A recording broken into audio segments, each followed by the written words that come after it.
Très humain, très divin. La force délicate de la confiance.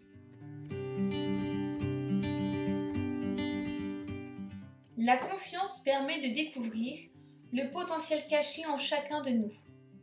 Elle nous fait grandir de manière naturelle et harmonieuse. Elle nous rend capables d'aller plus loin.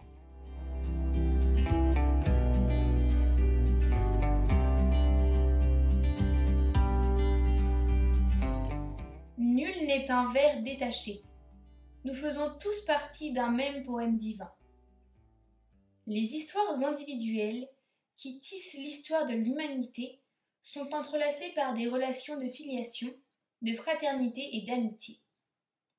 Notre cœur donne ses premiers battements grâce à la vie des autres et sera ensuite continuellement encouragé, consolé, fortifié et aussi blessé par ceux qui partagent avec nous le chemin de la vie. Le fait que nous dépendions d'eux et qu'ils dépendent de nous n'est pas un effet secondaire du péché originel, auquel nous devrions nous résigner, mais quelque chose de constitutif de notre être à l'image de Dieu. Bien que notre vie en société semble parfois être un courant frénétique qui tend à nous rendre individualistes, nous savons que nous ne sommes pleinement nous-mêmes que dans la relation, dans l'interdépendance. Nous ne nous trouvons que lorsque nous sommes prêts à sortir de nous-mêmes. Ceux qui découvrent pleinement cette réalité cessent de voir leurs propres limites comme des obstacles qui les empêchent d'être heureux. Les relations se révèlent alors à eux comme des ponts qui élargissent leur monde. Mais tout le monde ne fait pas cette découverte, ou pas dans la même mesure, et c'est pourquoi, à condition égale de position sociale, d'éducation, de caractère, des personnes différentes peuvent vivre de manière radicalement différente selon la qualité de leurs relations. Les unes perdues dans une foule solitaire, les autres toujours accompagnées et toujours en train d'accompagner. Un regard transformateur. Au terme de son parcours terrestre, Jésus dit à ses apôtres : « Je vous appelle mes amis. » Celui qui est Dieu et homme parfait, le modèle vers lequel nous nous tournons pour apprendre à être des hommes, parcourt le chemin de la vie main dans la main avec les autres. C'est ce que nous percevons dès sa première rencontre avec les 12. Jésus entre dans une relation avec chacun d'eux qui progresse dans un crescendo de connaissances, d'amitié et d'amour, jusqu'à ce qu'il leur donne son cœur tout ouvert. Le lecteur de l'Évangile connaît les limites et les défauts de ceux qui deviendront plus tard les piliers de l'Église. Ne les a-t-il pas vus agir ? Bien sûr, mais la parole du Verbe est créatrice. Son regard d'amour les rend aptes, parce que c'est un regard plein de confiance. Ces hommes grossiers se savent aimer, choisis, et ils grandissent plus qu'on n'oserait l'espérer, parce qu'ils perçoivent la confiance du Seigneur en eux. Il en va de même dans notre vie, lorsque nous réalisons l'amour de Dieu pour nous. Bien que nous parlions souvent de l'importance de croire en Jésus, nous ne devons pas oublier que ce qui nous transforme le plus, c'est qu'il nous fait confiance. Oui, un signe certain de la maturation de notre foi est que nous comptons de plus en plus sur la confiance de Dieu en nous. Regardons le disciple qui s'est tenu fidèlement aux côtés de Jésus au pied de la croix. Quel est le secret de sa force ? Peut-être est-ce précisément le surnom par lequel il se désigne lui-même, le disciple que Jésus aimait. Jean découvre son identité dans le fait d'être aimé par Jésus. Cela dilate sa force, son cœur, et le rend capable d'une fidélité admirable. Son récit de la dernière scène reflète à quel point il est entré par la confiance dans le cœur de Jésus. En effet, la confiance nous permet d'accéder à une connaissance beaucoup plus profonde que la seule raison. Tout comme il est entré dans la vie des apôtres, ses amis, Dieu veut entrer dans la nôtre. Notre relation d'amitié avec lui peut alors aussi suivre cette ligne ascendante, de sorte que notre capacité d'aimer grandisse toujours plus. Dans un profond respect de notre liberté, Jésus nous offre son amitié, dans laquelle se manifeste une confiance qui nous révèle ce que nous sommes pour lui. Pour grandir et exercer librement notre liberté, nous avons besoin d'une certaine assurance en nous-mêmes. Une assurance fondée avant tout sur le fait de savoir que quelqu'un comme lui, et qui est comme Dieu, mise sur nous. Une telle conviction rend possible la croissance, parce que lorsque quelque chose de bon nous coûte, lorsque nous ne nous voyons pas capables de nous dépasser, la confiance de Dieu en nous fortifie la nôtre. La confiance sincère découvre le potentiel caché en chacun de nous, souvent enfoui dans le manque d'estime de soi ou la peur de l'échec, et nous encourage à le développer au service des autres. Elle nous fait grandir de manière naturelle et harmonieuse. Elle nous rend capables d'en faire plus. C'est ainsi que Jésus aime les siens. Il sait qui il a choisi, il les connaît mieux que quiconque, mieux qu'ils ne se connaissent eux-mêmes, et il mise sur eux. Il sait jusqu'où ils peuvent aller, et comptant sur le temps et sur leurs bonnes réponses, il les conduit peu à peu. Il n'est pas pressé de les former, parce qu'il sait que c'est un art qui demande de la patience. Il est bon pédagogue et sait perdre du temps et prendre du temps avec eux, comme le font les amis. Il gagne leur confiance par son affection et facilite la connaissance mutuelle par sa disponibilité patiente, par sa compréhension. Cette façon d'aimer, si divine et si humaine, forge une véritable amitié entre maître et disciple qui les engage et fait ressortir le meilleur d'eux-mêmes. Laissez Dieu entrer dans les profondeurs de notre âme. Le Seigneur s'intéresse à tes joies, à tes succès, à ton amour et à tes embarras aussi, à tes douleurs, à tes échecs. C'est pourquoi il est nécessaire de lui parler avec confiance, d'ouvrir grand notre cœur, de tout partager avec lui. Lorsque nous faisons vraiment confiance à quelqu'un, nous enlevons le masque avec lequel nous nous protégeons parfois. À ce moment-là, il nous semble inutile. Nous sentons que nous pouvons être nous-mêmes sans crainte. Cette confiance révèle la vérité de notre être et nous donne une grande liberté intérieure. Sachant qu'il n'y a pas d'amitié plus sincère que la sienne, nous pouvons le laisser entrer dans les profondeurs de la maison de notre âme.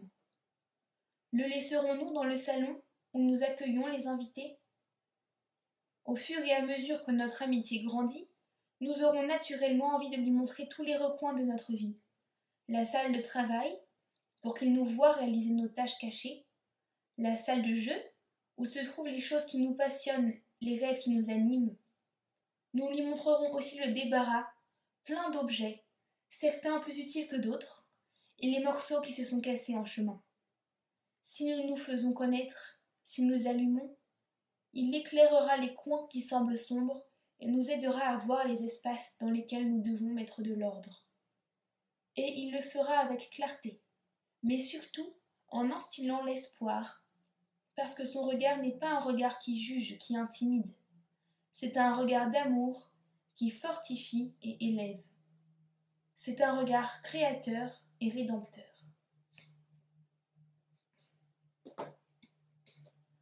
La confiance appelle la confiance.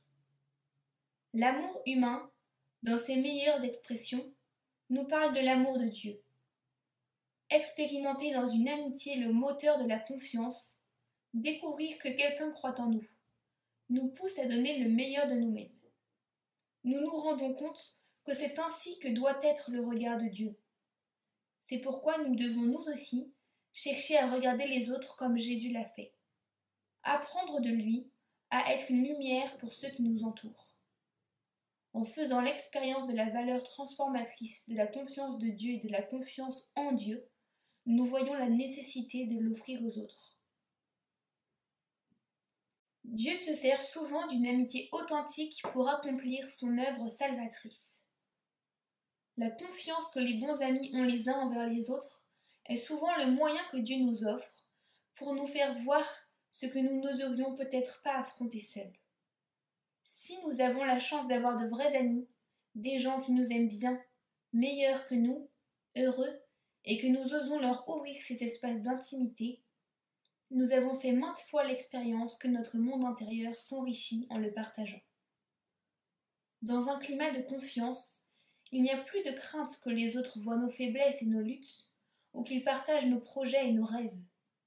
Nous savons que ceux qui nous aiment nous aideront à dépasser nos limites et à éviter qu'elles ne deviennent des obstacles. Dans la dynamique humaine du donner et du recevoir, se donner implique de partager notre singularité, de nous montrer avec authenticité. Atteindre ce point nous donne une grande liberté, mais cela exige l'effort de sortir de nous-mêmes, la volonté de nous exposer, même si nous savons que cela nous rend vulnérables. La confiance appelle la confiance, et le risque d'être blessé n'est pas comparable au gain d'aimer et d'être aimé. Le mot qui fortifie, guérit et encourage. La confiance est la base du fonctionnement de toute relation, de l'épanouissement personnel et professionnel des gens, de tout travail éducatif. C'est pourquoi, lorsque nous voulons aider les autres, nous soulignons immédiatement l'importance de l'écoute, de la compréhension ou de la patience, mais en réalité, nous avons besoin de beaucoup plus. Faire confiance aux gens nous amène à les regarder avec optimisme, à croire en eux, à projeter leur potentiel, à avoir de l'espoir dans ce qu'ils peuvent devenir, de sorte que nous nous réjouissons également de leur lutte. À l'exemple du Seigneur, écrit saint José Maria, comprenez vos frères et sœurs avec un cœur très grand qui n'a peur de rien, et aimez-les vraiment. Étant très humain, vous saurez surmonter les petits défauts et verrez toujours avec une compréhension maternelle le bon côté des choses. Agir ainsi n'implique pas de s'éloigner de la réalité, ni de ne pas voir les limites ou les défauts des autres. Si nous les aimons bien, nous voudrons qu'ils soient meilleurs. En les connaissant et en les aimant tels qu'ils sont, à partir de l'amitié et de la fraternité qui nous unissent, nous pourrons les avertir des possibles dangers qui peuvent leur échapper, ou nous pourrons leur suggérer quelque chose qu'ils ne comprennent peut-être pas à première vue, et nous les accompagnerons dans la découverte du bien qui se cache derrière cette nouvelle perspective. L'affection sincère pour l'autre rend possible un climat de liberté, de confiance, qui se manifeste dans la clarté avec laquelle nous expliquons pourquoi nous voyons qu'il est dans son intérêt de faire un effort sur un certain point de lutte, afin qu'ils se sentent accompagnés par nous tout au long du chemin, et non poussés à agir de manière irrationnelle.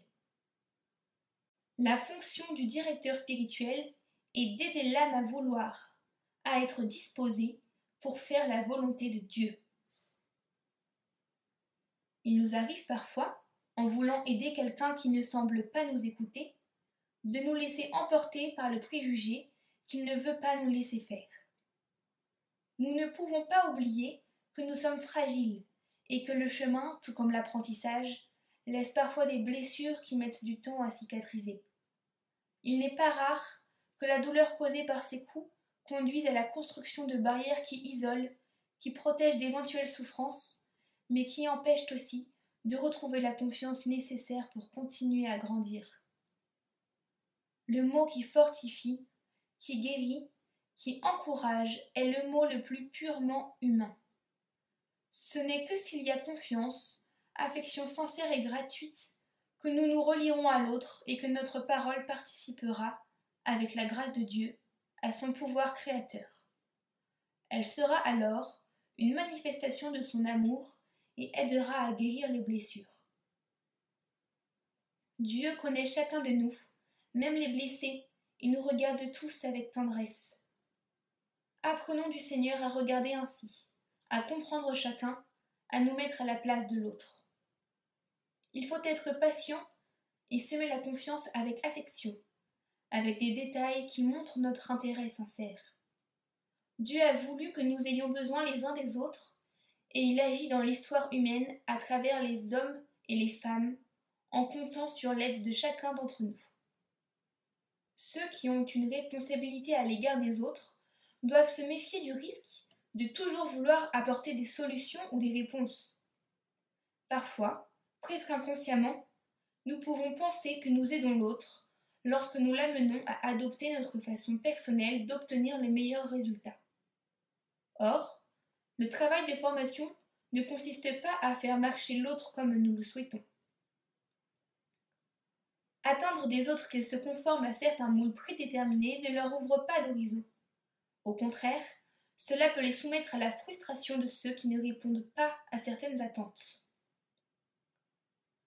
En réalité, une bonne formation est celle qui parvient à faire de chacun, main dans la main avec Dieu, le véritable protagoniste de sa vie. Ceux qui veulent collaborer à cette tâche ont le rôle d'accompagner, de faciliter la connaissance de soi, en posant de bonnes questions qui aident à réfléchir, en donnant plus d'indices que de réponses, même si cela demande plus d'efforts. Lorsque c'est chacun qui découvre un horizon et se fixe un objectif, son effort pour l'atteindre est beaucoup plus efficace, car il naît d'un moteur intérieur. Même s'il faut plus de temps pour obtenir les résultats que l'on peut attendre, le même effort façonnera la personne d'une manière bonne, stable et vertueuse. Le fait d'en avoir fait nous-mêmes l'expérience tant de fois nous conduira à toujours donner une grande importance à l'initiative personnelle et à stimuler le protagonisme de chacun. La confiance naît là où nous percevons l'amour de Dieu, qui est patient, qui ne s'irrite pas, qui ne tient pas compte du mal, mais qui excuse tout et croit tout. Celui qui aime ainsi devient un maître, un point de repère solide, une force délicate qui conduit les autres beaucoup plus loin qu'il n'y paraît. Que de surprises nous avons lorsque nous respectons la terre sacrée des autres. L'Esprit Saint peut alors les aider à donner la meilleure version d'eux-mêmes. Si nous avons de l'espoir dans ce qu'ils peuvent devenir, si nous avons confiance dans la grâce et la bonté que Dieu met en eux, nous leur donnerons des ailes pour voler.